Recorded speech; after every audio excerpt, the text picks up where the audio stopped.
오늘 이제 이렇게 판매사 또 우리 다이아몬드 마스터 이렇게 승급식을 하다 보니까 옛날 생각이 좀 나네요. 우리 윤영성 대표 사업자님이 판매사 인증서를 받을 때 우리 임승택 로얄 마스터하고 같이 이렇게 받았거든요. 최초의 판매사였어요. 그때요 정말 판매사를 하는구나 하는 그런 눈빛으로들 이렇게 보고 있었어요. 그리고 그때는 팀장은 무지무지하게 높았어요. 그래가지고 야 정말 팀장 되면 회사가 노트북 컴퓨터를 줄까? 이렇게 생각하는 분들이 많았어요. 회사에 노트북 컴퓨터가 회장 거 하나밖에 없는데 짓고 주려나? 이렇게 생각하는 사람들도 그때는 많았던 시절이 있었습니다. 그런데 지금은 한 1,000몇백 대, 거의 2,000대 가까이 아마 노트북 컴퓨터가 이렇게 증정이 됐을 거예요. 그러니까 정말 그때는 이 노트북 컴퓨터 받는 것이 꿈처럼 이렇게 느껴지는, 한국에서는요 이렇게 그 판매사 돼도 여기 올라오지도 않습니다. 못 올라와요. 그냥 몇백 명씩 이렇게 되니까 이름도 안 불러줍니다. 그냥 여기다가 쫙 띄우고 그냥 이달에 몇 명 탄생했습니다. 그리고 넘어가 버려요. 그래서 그리고 이제 여기 다이아몬드 마스터도 거의 이름도 호명이 안 됩니다. 그러니까 여기서 이렇게 되시는 분들은 뭐 나와서 한참 얘기도 하시고 이렇게 하는데 한국에 가서는 택도 없어요. 그렇게 어떤 때는 이제 이 샤론 노즈 마스터도 대표가 한 사람만 받고 나머지는 뭐 싹 이렇게 들어가고 이렇게 로얄 마스터 나올 때는 본부장들도 이렇게 이 멘트를 할 수 있는 시간도 뭐 1분 지났다고 저기서 막 이렇게 들어오고 이렇게 합니다. 그래서 지금 이렇게 초창기에 이렇게 가족처럼 이렇게 할 수 있을 때 어떻게 보면은 지금 굉장히 좋은 시절이에요. 나중에 한 2, 3년 후에는 이 장면이 분명히 이렇게 좋은 추억이 되리라고 생각을 합니다. 그때 우리가 처음 판매사 나왔을 때, 팀장 나왔을 때 모였던 숫자가 아마 이 정도 됐을 거예요. 거기 한 70명, 그러니까 한 40명 들어가는 강당에 70명이 박짝박짝 들어앉아 있었던 그런 시절이 있었거든요. 그런데 정말 몇 달 동안은 그 SBT에 이렇게 조그마한 강당이 있었어요. 딱 이 정도 되는 강당인데 거기에 15명, 17명, 23명 이렇게 오니까 자리가 듬성듬성 이렇게 비잖아요. 그러면은 야 정말 이렇게 안 늘어나나. 그리고 천안역에 3명 도착하는데 15분 늦는데요. 조금 기다렸다 하면 안 돼요. 그러면 예 그렇게 합시다. 그렇게 이랬던 시절이 있었어요. 그런데 여러분들이 이제 화면 보시는 바와 같이 막 12시에 시작하는데 9시면은요 거의 앞자리는 다 없어져요. 막 와서 미리 막 이렇게 표 받아 가지고 줄을 서고 막 이렇게 이제 할 만큼 됐었습니다. 그때도 제가 이제 그런 얘기를 한 적이 있어요. 왜냐하면 우리 김치봉 대표이사님이 뭐 이렇게 조금 왔어요. 또 뭐 지난주에 왔던 사람들만 다 왔네 뭐 하고 이렇게 이렇게 조금 옆에서 이제 한마디씩 하고 그러면 기들이 죽어가지고 야 좀 떨어져서 앉아 좀 많아 보이게 이렇게 얘기를 했던 시절이 있었어요. 그런데 제가 그때 뭐라고 그랬냐면은 아마 1년 2년만 지나면은 이 자리가 차고 넘쳐가지고 이 리더들 강의 들었던 사람들은 다 일어나세요 신규만 앉으세요 하고 막 밖으로 쫓아내고 하는 그런 현상이 있을 거라고. 그러니까 이렇게 자리 듬성할 때가 좋은 시절인 줄 알아라고 하고 얘기를 했는데 그게 1년도 못 가서 이제 막 그런 현상이 생기기 시작을 했어요. 그러니까 여기 계시는 분들도 아마 틀림없이 그렇게 되리라고 생각을 합니다. 그런데 이제 생각을 잘 하셔야 돼요. 내 산하에 있는 사람들로 그렇게 채워지느냐 아니면은 옆 동네에 있는 사람들로 그렇게 채워지고 나는 어차피 뭐 나 혼자 오거나 몇 사람 와서 옆에서 구경만 하고 있고 그러면은 이제 뭐 그렇게 벅작거려 봐야 자기하고는 별 상관없는 일이 되어버리는 겁니다. 그래서 여러분들이 그렇게 될 수 있다고 생각을 하고 믿고 이렇게 부지런히 뛰시는 분들은 틀림없이 그렇게 되리라고 생각을 합니다. 애터미는 이제 성공할 수 있는 요건은 다 갖춰져 있어요. 한국원자력연구원이라는 정말 막강한 국가연구기관에서 연구한 제품을 전문적으로 취급하는 회사죠. 거기에다가 품질은 이미 검증됐죠. 거기에 가격이 정말 마트 가격보다 이렇게 더 싸게 팔기 때문에 이거는 안 될래야 안 될 수가 없는, 될 수밖에 없는. 마트에 사람들이 왜 몰려가요? 수당 주고 사업 설명하니까 몰려갑니까? 아니면 싸고 좋으니까 몰려갑니까? 싸고 좋으면 무조건 몰려오게 돼 있어요. 왜? 칫솔, 치약 하루만 없어도 못 살아요. 그렇죠? 예, 화장품 하루만 없어도 못 살고요. 샴푸 하루만 없어도 이제는 못 삽니다. 치약 떨어졌는데 저녁에 들어가면서 사가지고 들어가야지 이렇게 생각했는데 안 사왔어. 그럼 어떻게 해야 돼요? 밤중에라도 다시 나가야 됩니다. 그만큼 단 하룻밤도 넘길 수 없는 것이 생필품들이에요. 그런 생필품은 싸고 좋기만 하면 무조건 팔려나가게 돼 있어요. 그래서 이 애터미는 될 수밖에 없는 그런 여건을 갖추고 있다. 그런데 우리 경제연구소의 이성년 박사님께서 얘기를 하셨듯이 누구나 다 회원 등록했다고 성공하는 것은 아니고 자기의 시간을 투자를 해야만 된다 하는 겁니다. 그래서 여러분들이 시간 투자를 하시는데 평생 돈을 번다고 생각을 하는 사람은 대개 돈을 못 버는 사람이에요. 그러니까 부자하고 가난한 사람의 사고의 틀이 좀 다른데 평생 자기가 돈을 번다고 생각하는 사람은 대부분 끝까지 가난한 사람이에요. 돈은 일정 기간 안에 딱 벌고 돈 버는 문제를 해결을 해버려야 됩니다. 그래서 평생 쓸 수 있는 돈을 3년에서 5년 동안에 벌어야 돼요. 그렇지 않으면은 계속해서 돈이 들어올 수 있는 시스템을 3년에서 5년 안에 만들어 놔야 돼요. 그렇지 않으면은요, 3년에서 5년 안에 그것이 구축이 안 되는 일은요, 때려치우세요. 다른 걸 하시는 게 나아요. 여기 계시는 분들 중에도 왕년에 돈 좀 벌어보고 부자 돼보셨던 분들이 있다고 하면은 어때요? 돈은 벌릴 때 바짝 확 벌리죠. 그렇죠? 부자들은 다 그렇게 해서 부자가 됐어요. 그러니까 꾸준하게 벌다고 하는 사람은 겨우 먹고 사는 문제는 해결을 할 수 있을지 모르지만 절대로 부자는 안 돼 있어요. 그래서 돈은 일정 기간에 확 버는 거예요. 어떤 시스템을 딱 만들어 놓는 거예요. 그렇게 해서 그 다음부터는 내가 일하지 않아도 계속해서 돈이 벌린다거나 아니면 일하는 것 자체가 이제는 즐거워서 하는 일이 되는 수준이 돼야만 된다 하는 거예요.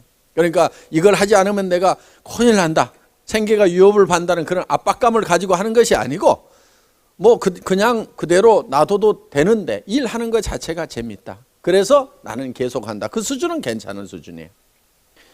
그래서 여러분들이 이제 개인적으로 이제 성공을 하셔야 되는데 실제로 보면은 많은 사람들이 성공을 합니까? 못합니까? 못하죠. 예, 대부분 사람들이 못하고 있어요. 어떤 통계를 보니까 이런 통계가 있어요. 대개 0세에서부터 시작해서 30세까지 일을 하고 보통은 60세까지 일을 하고 90세 정도까지 삽니다. 그러면은 이 30년 동안은 대개 준비를 하는 기간이죠. 공부하는 기간이죠. 대개 한 30년 정도는 일을 나름대로는 열심히들 합니다. 그리고 한 30년을 노후를 보통 보내게 되는데 이 60세쯤 됐을 때 30년 동안 준비하고 30년 동안 나름대로는 잘 살아보겠다고 열심히 일을 한 결과 통계를 내보니까 1%의 사람들만이 부자, 즉 성공자가 되어 있고 4%의 사람이 경제 문제를 해결을 했고, 그러니까 부자는 아니지만은 먹고 사는 데는 지장이 없는 거예요. 약 10%의 사람은 이제 은퇴를 해야 되는 나이인데도 생계를 위해서 하루하루 벌어먹기 위해서 계속 일을 해야 되는 이런 상황에 놓여 있고 15% 정도의 사람은 타계를 했더라 이거예요. 나머지 70%의 사람이 빈곤 상태에서 일도 없는 상황에서 노후를 맞이하게 되더라 하는 겁니다. 이게 오래전 통계이기 때문에 꼭 맞는다고 이렇게 볼 수는 없지만은 개략적으로 공감이 가는 부분은 있습니다. 그래서 정말 많은 사람이 성공을 하려고 그러는데 5% 사람만이 성공을 하고 실제로 95%의 사람들은 인생이 실패가 되더라 하는 거예요. 그럼 왜 이렇게 많은 사람들이 실패를 하는가? 결국 30년 동안이나 준비를 하고 30년 동안이나 나름대로 잘 살아보겠다고 악착같이들 살았는데 왜 이렇게 많은 실패자가 나오는가 하는 거예요. 여기 미국에 카네기라는 사람이 있었습니다. 철공왕. 그런 아주 가난한 집의 아이로 태어났어요. 그런데 아주 부자가 됐습니다. 자기가 다시 가난한 집의 아이로 태어난다고 하면은 자기는 다시 부자가 될 수 있겠는가를 생각해 보니까 자기는 100% 부자가 될 수가 있는 거예요. 그리고 다른 사람들을 보니까 부자가 될 수가 있는데도 부자가 되지를 못하고 있는 모습을 발견을 한 거예요. 자기는 다시 가난한 집의 아이로 태어난다고 하더라도 100번을 태어나도 100번 다 부자로서 생을 마칠 수가 있더라 하는 거예요. 그거는 어떻게 하면 성공을 할 수 있는지, 어떻게 하면 부자가 되는지 하는 성공의 법칙을 본인은 알고 있었던 거예요. 많은 사람들이 인생을 실패를 하는 이유가 어떻게 성공하는지 그 성공의 법칙을 모르고 있고 학교에서는 더더욱 가르치지 않았고 그래서 어떻게 성공하는지를 모르고 있더라 이거예요. 그래서 이 성공의 법칙이라는 것을 알면은 누구든지 성공을 할 수가 있겠다. 그래서 자기가 알고 있는 이 성공의 법칙을 많은 사람들에게 좀 알려줘야 되겠다 해서 나폴레옹 힐이라는 청년을 선택을 해서 앞으로 20년 동안 이 성공의 법칙을 집대성을 하라고 얘기를 합니다. 그런데 이 성공의 법칙이라는 것은 이 법칙대로만 하면은 성공을 하는 거예요. 성공을 하는데 그럼 이 법칙이라는 것은 누가 아무렇게나 정한다고 해서 법칙이 되는 것은 아니다 하는 겁니다.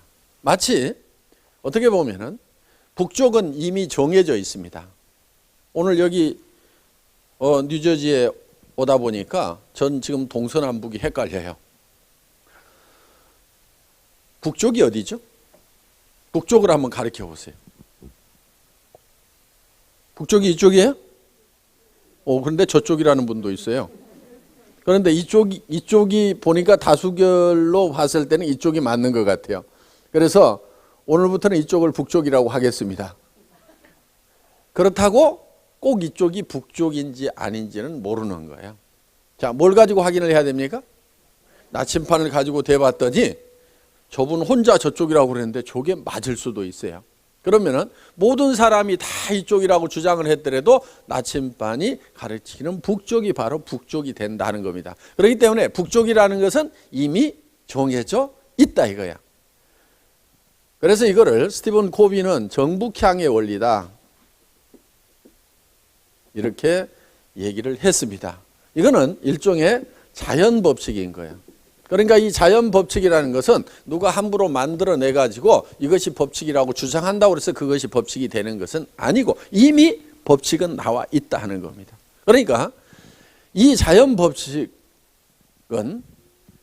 예를 들면 농부가 농사를 지을 때 자연 법칙대로 농사를 지어야 돼요. 자기 마음대로 농사를 지어 가지고는 농사가 되지 않습니다. 자, 여기는 이 북미에는 북미에 맞는 이 자연 법칙이 있어요. 그럼 그 자연 법칙에 맞춰 가지고 농사를 지어야만 된다 하는 겁니다.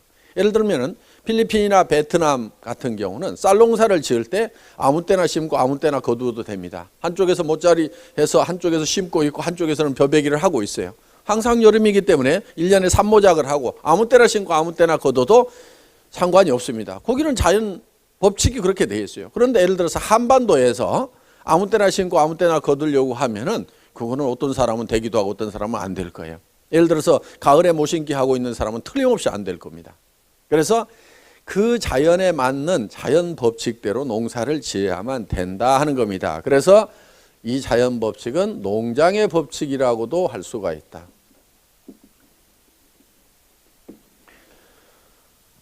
그러면은 우리가 이 성공의 법칙이라는 것을 농장의 법칙에 비유를 해가지고 한번 정리를 해보자 하는 거야. 그러면 농부가 맨 먼저 하는 게 뭡니까? 농부가 맨 먼저 하는 게 예, 어떤 분은 밭갈이를 한다, 어떤 분은 씨를 뿌린다. 아니다, 그보다 먼저 해야 될 게 있다. 농자금을 준비하는 거다. 어떤 사람은 아니야, 농기구를 사와야 밭갈이를 하든지 말든지 할 거 아니냐. 이렇게 여러 가지 얘기들을 하는데요, 실제로 농부가 맨 먼저 하는 것은 무엇을 얼마만큼 거둘 것인가를 결정하는 거예요. 농부가 맨 먼저 하는 것은, 자, 쌀 10가마를 거둬야 되겠다, 아니면 밀 20가마를 거둬야 되겠다. 거기에 따라 가지고 밀밭을 만들 거냐, 물론을 만들 거냐, 아니면 고구마 2가마를 거둬야 되겠다. 그러면은 거기에 맞춰 가지고 씨앗을, 고구마 씨앗을 준비를 할 건지, 고구마를 갖다가 심지요, 그러면 싹 나면 그걸 옮겨 심죠. 그렇게 할 건지, 벼를 갖다 심을 건지 밀을 갖다 심을 건지는 무엇을 얼마만큼 거둘 것이냐에 의해서 결정이 된다 하는 겁니다. 그래서 농부가 가장 먼저 하는 건 뭐예요? 예? 예. 무엇을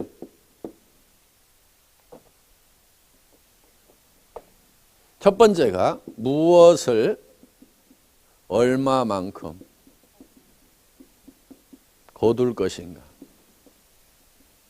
농부는 반드시 이거를 먼저 생각을 해요.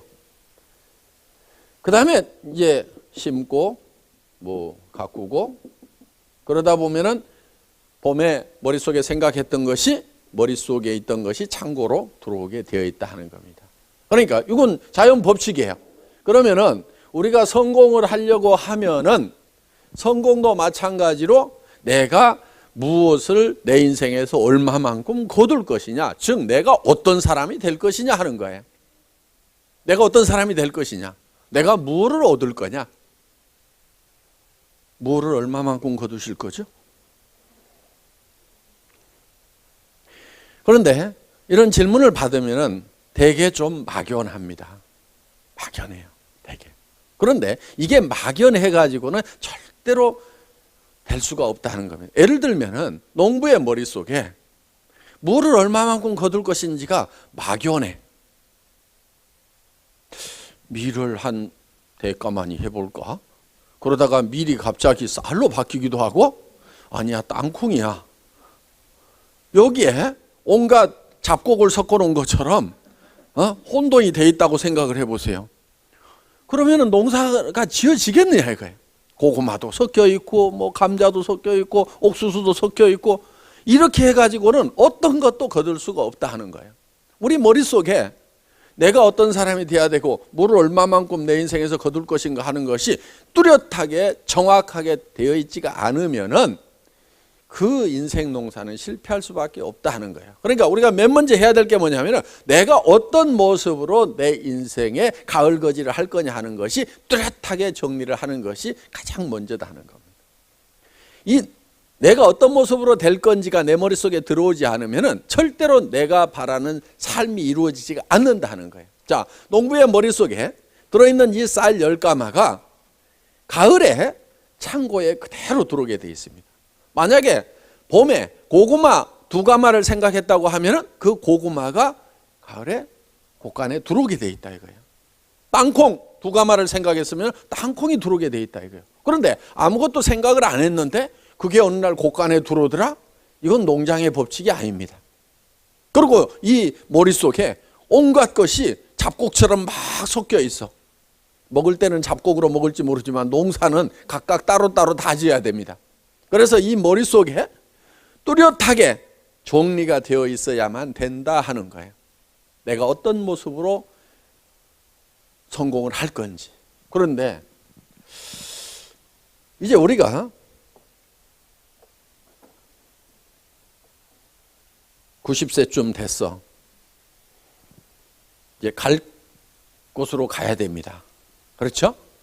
우리가 갈 곳으로 가야 되는데 이렇게 올라가서 영생을 얻을 거냐,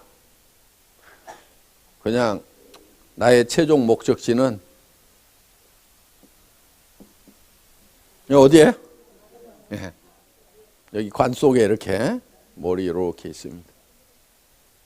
이걸로 끝날 거냐 하는 것은 대단히 중요한 부분입니다. 그렇죠?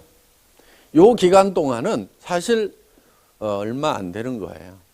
지금 여기 계시는 분 중에 50년 후에 계속 살아 계실 분은 제가 보니까 거의 잘 안 보여요. 지금 보니까 저도 뭐 50년 후에는 반드시 없을 거라고 확신을 합니다. 오늘은 이제 여기까지 어떻게 갈 거냐, 그렇죠? 이왕이면은 뭐 죽을 때 죽을 값이라도 잘 살다 죽는 게 좀 낫겠죠, 그렇죠? 근데 어떻게 사는 게 잘 사는 거냐 이거예요. 어떻게 사는 게 잘 사는 거예요?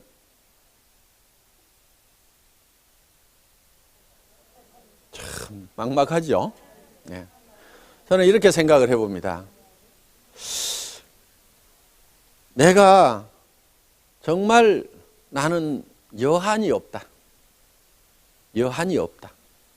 근데 이 한이, 남은 한이 여한이 있죠. 이 한이라는 것은 원하는 것을 하지 못하면 한이 맺혀요. 보통 우리가 원한 이렇게 붙여가지고 하지만은 원하는 것을 다 하면은 한이 안 맺히고 원하는 것을 다 하지 못하면은 한이 맺히도록 이렇게 되어 있어요. 그러면은 내가 원하는 게 뭔지를 찾아가지고 이거를 다 하면은 한 없는 삶, 여한이 없는 삶을 살 수가 있다 하는 겁니다. 그럼 원하는 게 뭐예요? 행복한 거. 예, 어떻게 하면 행복해지죠?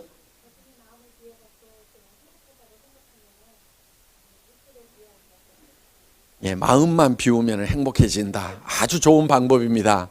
예.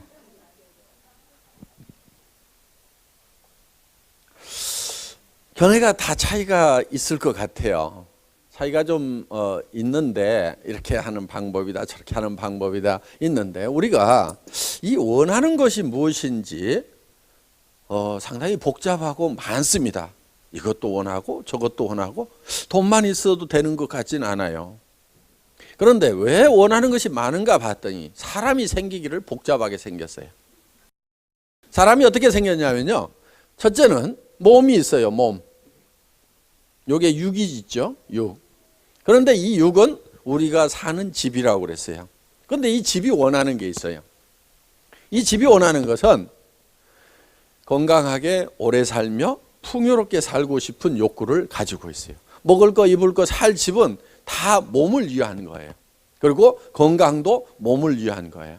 그런데 몸만 건강하다고 그래가지고 끝나는 것이 아니고 우리는 영도 있고 혼도 있어요. 보통은 영혼 이렇게 붙여가지고 그냥 하나로 이렇게 생각하는 경향이 있는데 우리가 이 영하고 혼하고는 조금 구별을 하는 것이 필요합니다. 그래서 우리의 영의 활동이 거의 죽어 있다 보니까 이 영하고 혼하고를 거의 구별을 안 하고 하는 경우가 있어요. 쉽게 얘기를 하면요, 우리가 컨트롤 가능한 것은 혼의 영역이고 컨트롤이 잘 안 되는 부분이 있어요. 이런 부분이 영의 부분이라고 생각을 하시면 돼요. 예를 들면은 영의 활동은 양심 같은 거 이런 거예요. 양심은 자기가 마음대로 컨트롤 됩니까 안 됩니까? 잘 안 되죠. 도둑놈은요, 양심이 없으면 직업상 굉장히 편할 거예요. 그런데 그 양심이라는 것이 있어가지고 이 직업에 방해가 많이 됩니다. 그러니까 자기가 컨트롤이 잘 안 되는 거예요. 이런 부분들이. 그리고 또 어떤 시간의 개념, 영원을 생각하는 이런 부분들, 이런 것은 영적인 부분들이에요. 예를 들면은 동물은 영이 없어요. 그러다 보니까 시간에 관한 개념이 거의 없습니다. 동물은. 그러니까 개나 원숭이가 늙었어. 아, 이제 내 견생이 끝나가는구나 하고 고민하고 있는 개 혹시 보셨어요? 전혀 고민 안 합니다. 그냥. 그래서 거기는 이제 이 혼하고 육만 있어요. 이게 편하고 이거 주인이 이렇게 쓰다듬어 주고 그러면은 그냥 꼬리 흔들고 그냥 좋아합니다.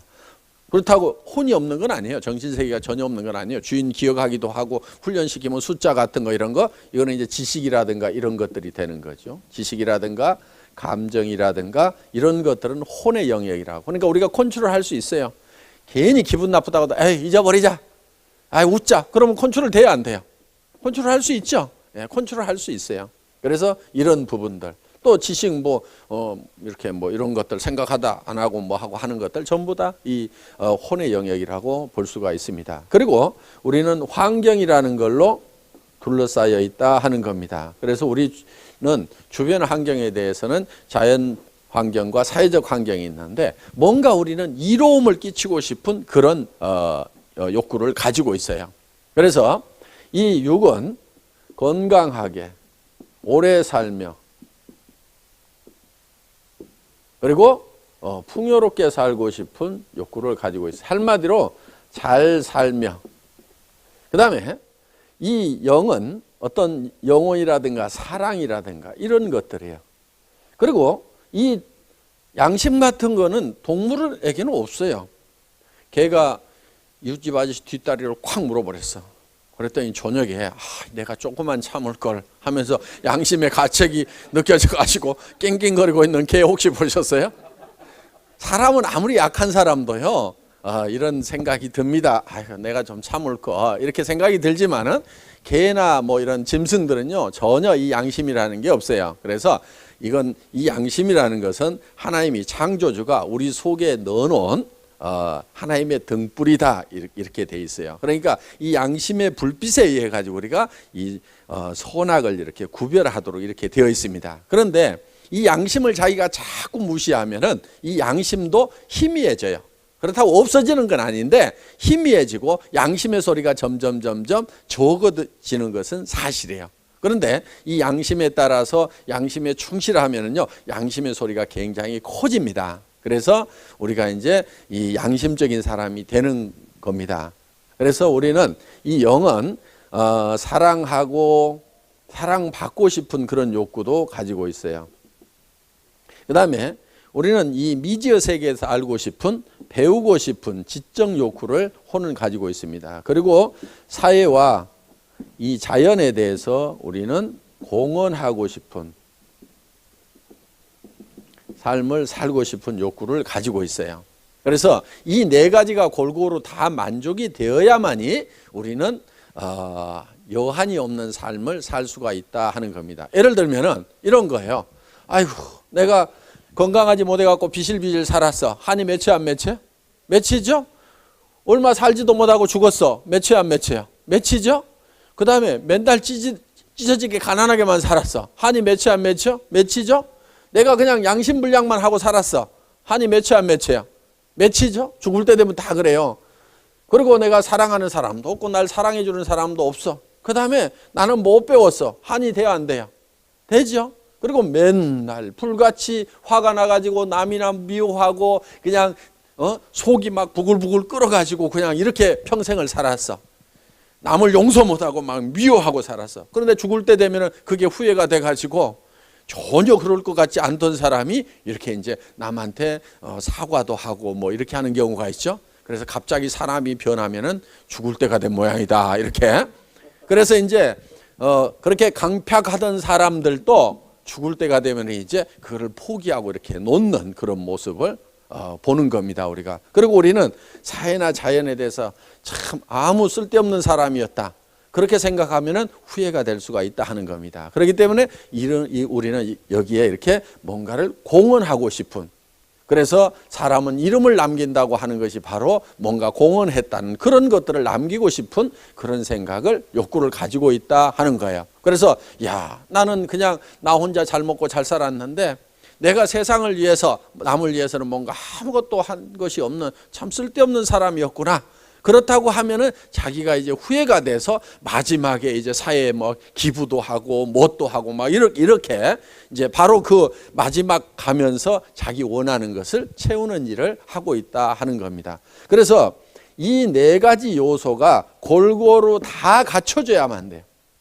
그래서 이 네 가지를 골고루 갖춘 삶을 우리는 균형 잡힌 삶이다. 이렇게 정의를 할 수 있다 하는 겁니다. 우리의 삶의 목표가 균형 잡힌 삶이 되어야만 한다 하는 거예요. 그래서 이렇게 균형 잡힌 삶을 살아가는 내 모습을 그려야만 된다 하는 겁니다. 이것이 목표가 되어야 된다는 거예요. 그런데 이 네 가지가 각각 떨어져 있는 것이 아니고 한데 얽혀 있어요. 자, 어떻게 보면 이렇게 이제 돼 있다고 볼 수가 있습니다. 우리가 육이 있어요. 육은 뭐를 요구한다고요? 잘 살며. 그렇죠? 우리의 영은 사랑하고, 그리고 혼은 배우고 우리의 환경에 대해서는 공헌한다. 이 네 가지가 한데 얽혀 있다 하는 겁니다. 이거를 각각 떼놓고 생각하면은 사실 별게 아닐 수도 있어요. 예를 들면 아이고 뭐 잘 살면 뭐해? 아이고 뭐 집 크면 뭐해? 뭐 아이고 뭐 사랑하는 자식도 뭐 아이고 자식도 별거 아니야. 뭐 이런 식으로 이제 뭐 다 이렇게 떼놓고 보면 아무것도 아니에요. 그런데 이게 얽혀 있다 하는 거예요. 이렇게 우리가 잘 살아야 되는 이유는 사랑하는 사람들이 있기 때문에 우리가 반드시 잘 살아야만 되는 거예요. 예를 들어서 내가 집 한 칸 마련하느라고 평생을 고생을 했다. 여러분들 먼슬리 페이먼트 계속 하느라고 힘들잖아요. 그냥 100% 다운페이 해버렸다. 내 집이다. 그럼 어때요? 내 자식한테는 그 집을 물려주고 싶고 정말 내 자식들은 집 때문에 고생을 안 하고 살았으면 좋겠다. 그러니까 내가 이 잘 살려고 하는 것 중에는 정말 내가 평생 고생했던 이 문제를 자식은 대물림을 하지 않았으면 좋겠다. 사랑하는 자식이 있기 때문에 우리는 그렇게 하고 싶다 하는 겁니다.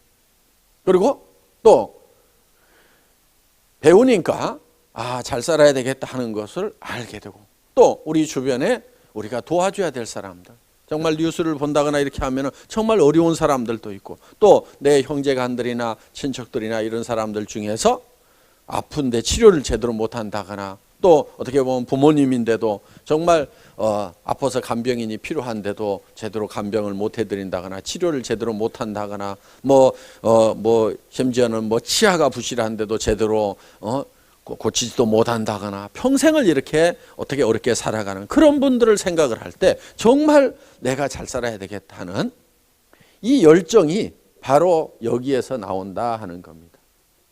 간경화 환자들이 이제 식도출혈로 그래서 많이 죽는 겁니다. 그런데 내시경을 쑥 넣어가지고 모니터 이렇게 보여주면서 야 이거 이렇게 부풀기 시작하고 볼개졌는데 이거 터지면 가. 그런데 나는 여기까지 간 사람 중에 내 기술로는 살려본 적이 없거든.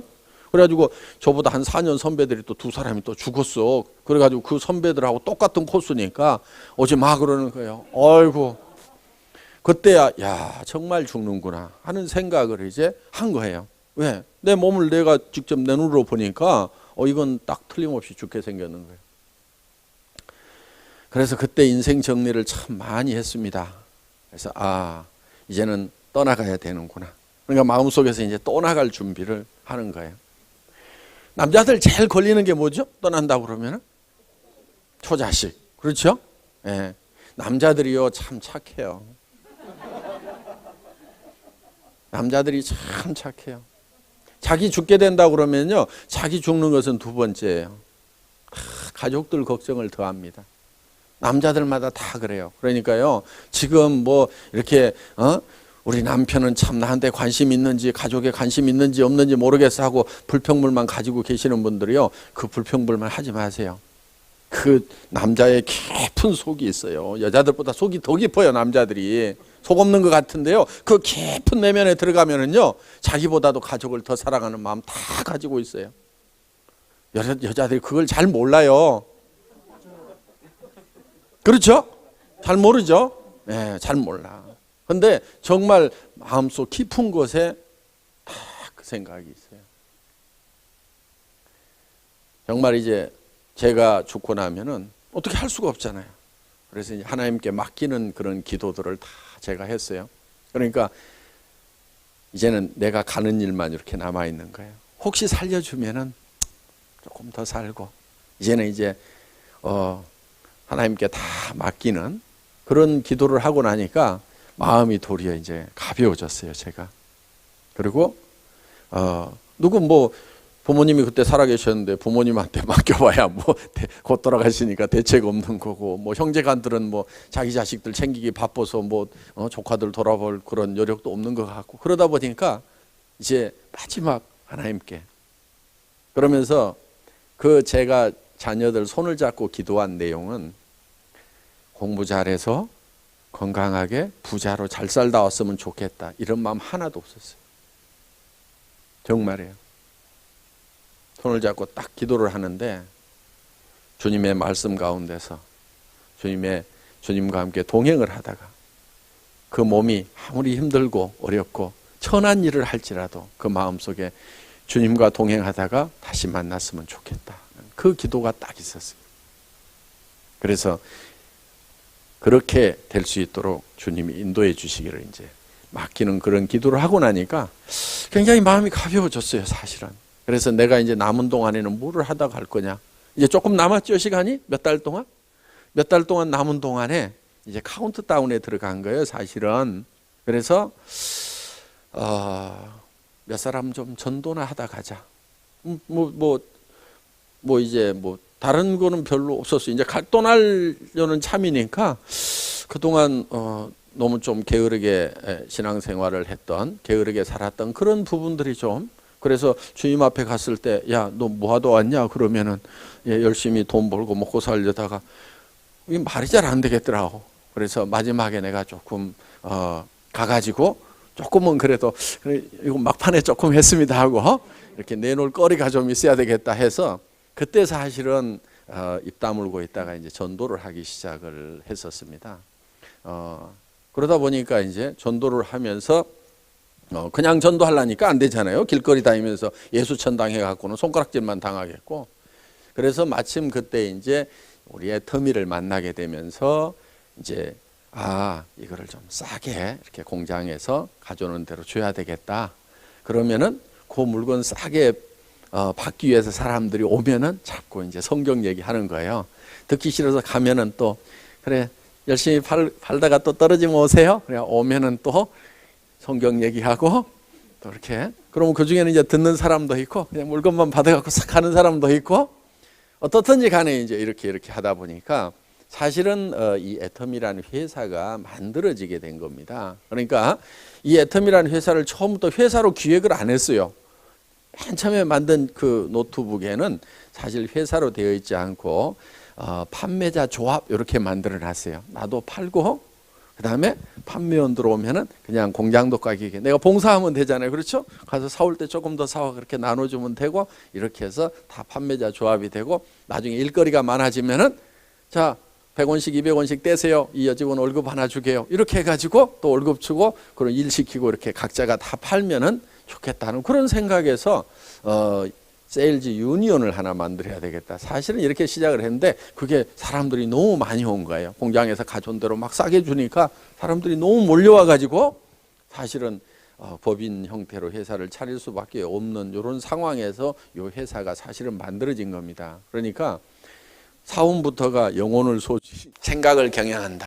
맨 먼저 그렇게 써놓은 것도 바로 이제 그 출발 자체가 그렇기 때문에 그렇습니다. 그러니까 제가 이제 그런데 사실은 살다 보니까 건강도 점점 회복도 되고 그래요. 그래서 이게 금방 안 죽을 모양이다 그러고 지금 이러고 있습니다. 한번 이 간에도 큰 데미지를 입고 그랬으니까 한 70살까지만 살아도 잘 사는 것 같다.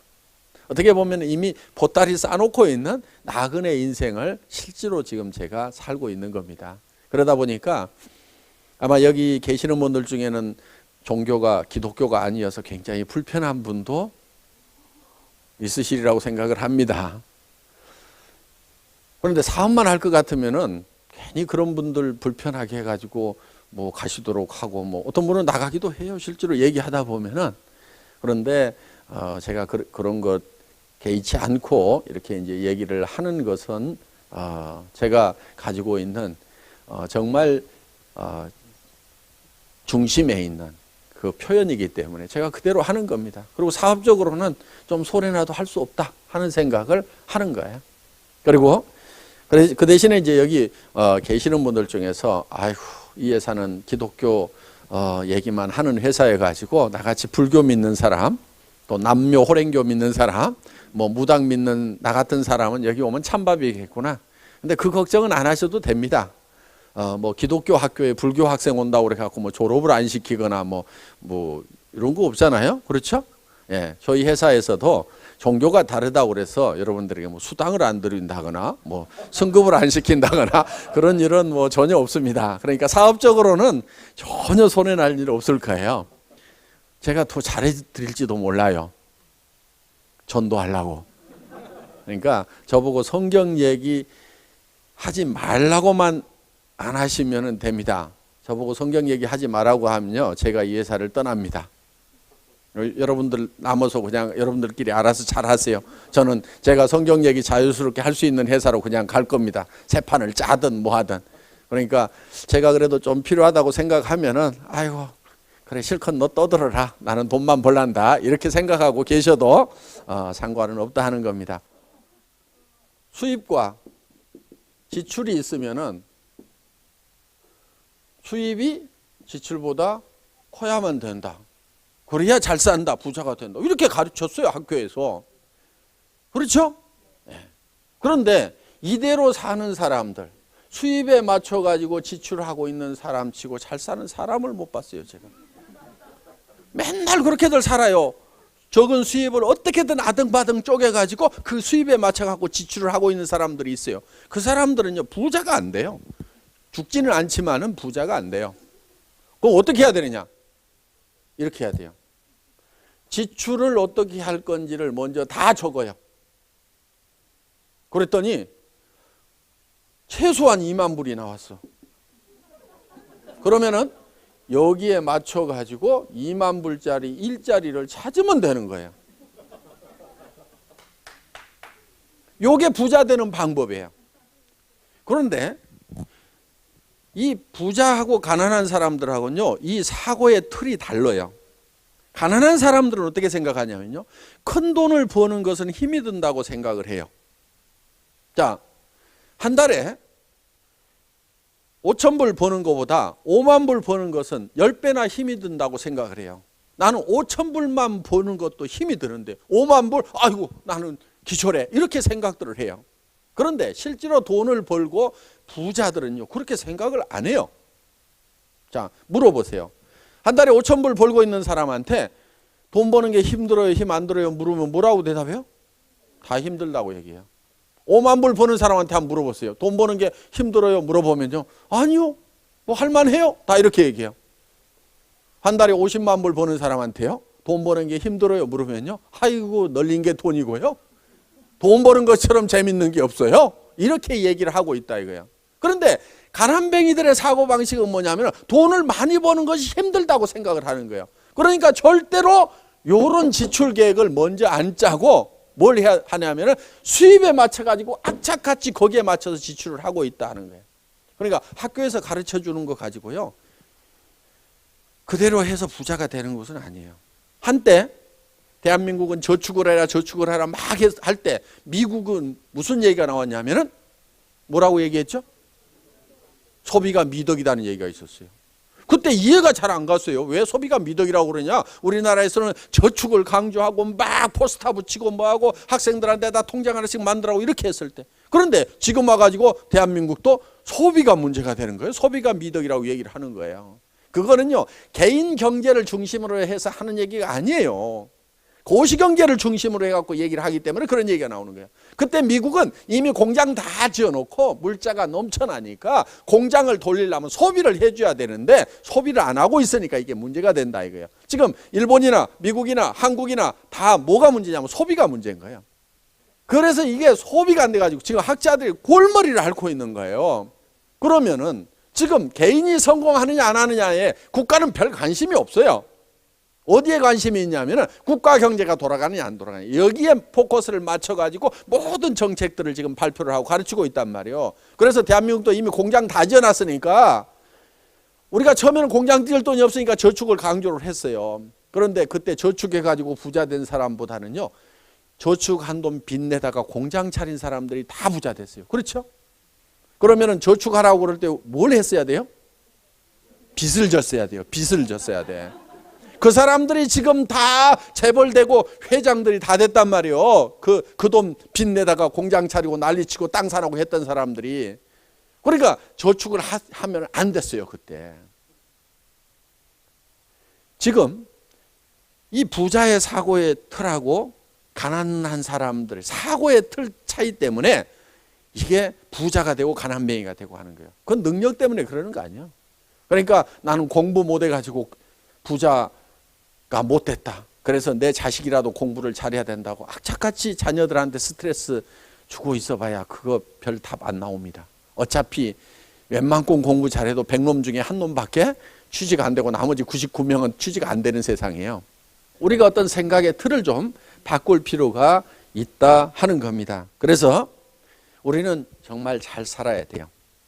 잘 살아야 됩니다.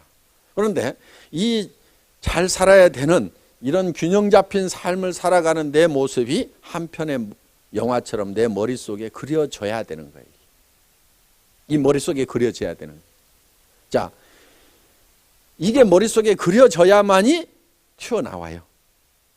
농부가 쌀 10가마를 봄에 머릿속에다 그려 넣었죠. 그게 튀어나와 가지고 가을에 곡간에 들어가는 거예요. 농부는 반드시 뭐를 얼마를 거두겠다는 것이 머릿속에 들어있어요, 안 들어있어요? 들어있어요. 반드시 들어있어요. 어떤 농부들이 다 들어있어요. 그래서 농장의 법칙대로 농사를 짓기 때문에 대부분의 농부들이 농사에 성공을 합니다. 가끔 풍수해가 있고 그래가지고 뭐 2% 5% 뭐 망치는 사람들도 있지만은 농사 지으면 어때요? 대부분 다 목적한 만큼을 대부분 사람들이 다 거둬들이고 있다 하는 거예요. 자, 우리도 성공의 법칙대로만 살면은 대부분 사람들이 다 성공을 할 수가 있어요. 뭐 갑자기 뭐 병에 들거나 사고를 당하거나 하는 뭐 우연히 그런 일을 당하는 경우도 있겠지만은 대부분의 사람들은 다 성공을 해야 된다 이거. 그런데 성공을 하는 데 있어서 그 요건이라는 것을 보니까 꼭 머리가 좋아야만 성공하느냐 그것도 아니더라 이거예요. 머리 나쁜 사람도 성공을 하더라. 학교를 많이 다녀야 되냐? 그렇지 않은 사람들도 성공자들의 속에는 있더라 이거예요. 또 건강해야만 성공하느냐? 그렇지 않은 사람도 있더라 이게. 예를 들면 루즈벨트 같은 경우는 아주 중증 장애인이었잖아요. 그런 사람도 성공을 하는 거예요. 휠체어만 타고 다니는 사람도. 아주 뭐 에디슨 같이 학교 몇 달 안 다닌 사람도 성공자가 되더라 이거예요. 그래서 그런 이제 성공자들을 쭉 한 500여 명을 분석을 해보니까 공통점이 있었어요. 그 머릿속에 뭔가 확실하게 그리고 있는 게 있더라 이거예요. 그래서 우리 머릿속에도 그거를 그려 넣어야만 된다 하는 겁니다. 그래서 성공한 내 모습을 내 머릿속에다 그리지 않으면은 성공자로 튀어나오지가 않아요. 내가 성공한 모습은 어디서 튀어나오면 내 머릿속에서 튀어나오게 돼 있는 거예요. 머릿속에 원하는 삶이 딱 그려져 있지 않으면은 3년, 5년 후에도 똑같은 혼돈 상태에 있을 거예요. 내 머릿속에 그리고 있는 나의 모습이 희미하고 또 정확하게 정리가 되어 있지 않다 하면은요 3년 5년 후에도 틀림없이 그런 삶을 살고 있을 거예요. 왜? 보이지 않는 데서 튀어나오는데 이 머릿속에 혼돈 상태에 내 모습이 그려져 있으면은 3년 5년 후에도 혼돈된 삶을 살고 있다 하는 거예요. 그러면은 3년 5년 전에 그리지 않았으면 지금 그려야 되는 거예요. 그러면 3년, 5년 후에는 틀림없이 내 머릿속에 그리는 삶이 내가 살고 있는 삶이 된다 하는 겁니다. 정말 그런 삶을 사는 모습을 우리 머릿속에 한번 그려보자 하는 거예요.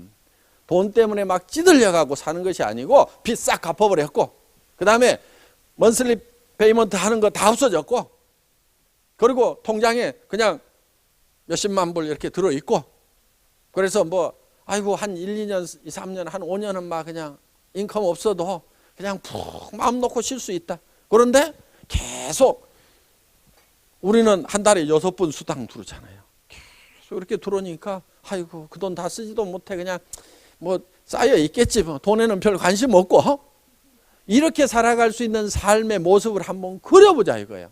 그런데 그게 먼 나라 얘기가 아니고 우리 애터미 안에도 이미 그런 삶을 살고 있는 사람들이 있어요. 시작할 때 보셨죠? 4천만 원, 5천만 원 들어오는 사람들. 이 사람들은 그렇게 살 수 있어요. 물론 워낙 깊이 지하층을 파고 들어가 가지고 지상층까지 올라오는데 한참들이 걸리더라고. 지금쯤은 좀 잘 살아야 되는데 1년, 2년 동안 빚 갚느라고 정신들이 없어. 그래서 워낙 이렇게 깊이 들어갔던 사람들이 이렇게 지상층까지 올라오는 데는 한참 걸립니다. 이게 이제 지금부터 조금씩 이렇게 이제 층수가 올라가는 것이 보일 거예요. 어떻든 그래도 다 월세 단칸방 살고 막 하던 사람들이 지금은 40평, 50평, 70평짜리 아파트들 샀는지 뭐 어떻게 들어갔는지 하여간 들어가서 살고들 있어요. 그러니까 좀 뭔가 이렇게 삶의 모습들이 조금씩 이렇게 달라져 가는 그런 모습들이 실제로 보입니다. 그런데 그 사람들이 그런 모습이 되기 전에 3년 전, 4년 전에 이 석세스 아카데미에 와서 그걸 그려놨어요. 그래서 내가 정말 어떤 것을 배우고 또 사회적으로도 이렇게 기여를 하면서 살아가는 그런 모습. 이번에 우리 애터미에서 이제 그 바자를 했습니다. 그래서 거기에 이제 모아지는 성금을 가지고 IAEA 국제 원자력 연구소죠. 인터내셔널 그 애토믹 에너지 어소시에이션에서 이 팩트 프로그램이 있어요. 그래서 이 후진국의 암 환자 어린이들을 돕는 프로그램이에요. 그런데 이제 저희가 거기에 이제 기부를 하기 위해서 이렇게 바자회를 했습니다. 그런데 집에 있는 것들을 가져와 가지고 다 싸게 팔았어요. 우선은 우리 주변 사람이 도움을 받아야 돼요. 그러니까 우리 애터미 회원 중에도 좀 어려운 분들이 있어요. 그래서 그분들이 예를 들면 뭐 5분의 1 가격에 10분의 1 가격에 사가니까 일단 도움을 받죠. 그리고 거기서 나온 돈들이 있어요. 그 돈이 이제 816만 8천 원이었는데 제가 이렇게 했어요. 이 돈이 얼마가 나오든지 간에 동일한 금액을 보태 가지고 기부를 하겠다 하는 그런 조건으로 이제 바자회를 한번 합시다. 그렇게 해서 이렇게 이제 모아졌습니다. 그리고 여기 보면은 이제 이 회사 사과가 들어있는 요 CD가 있어요. 그래서 이거를 이제 15,000개를 만들었는데 이거를 2,000원씩에 팔았어요. 그리고 그 2,000원 전액을 기부를 하겠다. 이렇게 해서 그러니까 이제 이걸 가져가는 분들은 공짜로 가져가고 2,000원씩을 이 팩트에다가 기부를 하는 겁니다. 그럼 회사는 이거 제조 비용이 들어갔을까요? 안 들어갔을까요? 들어갔겠죠?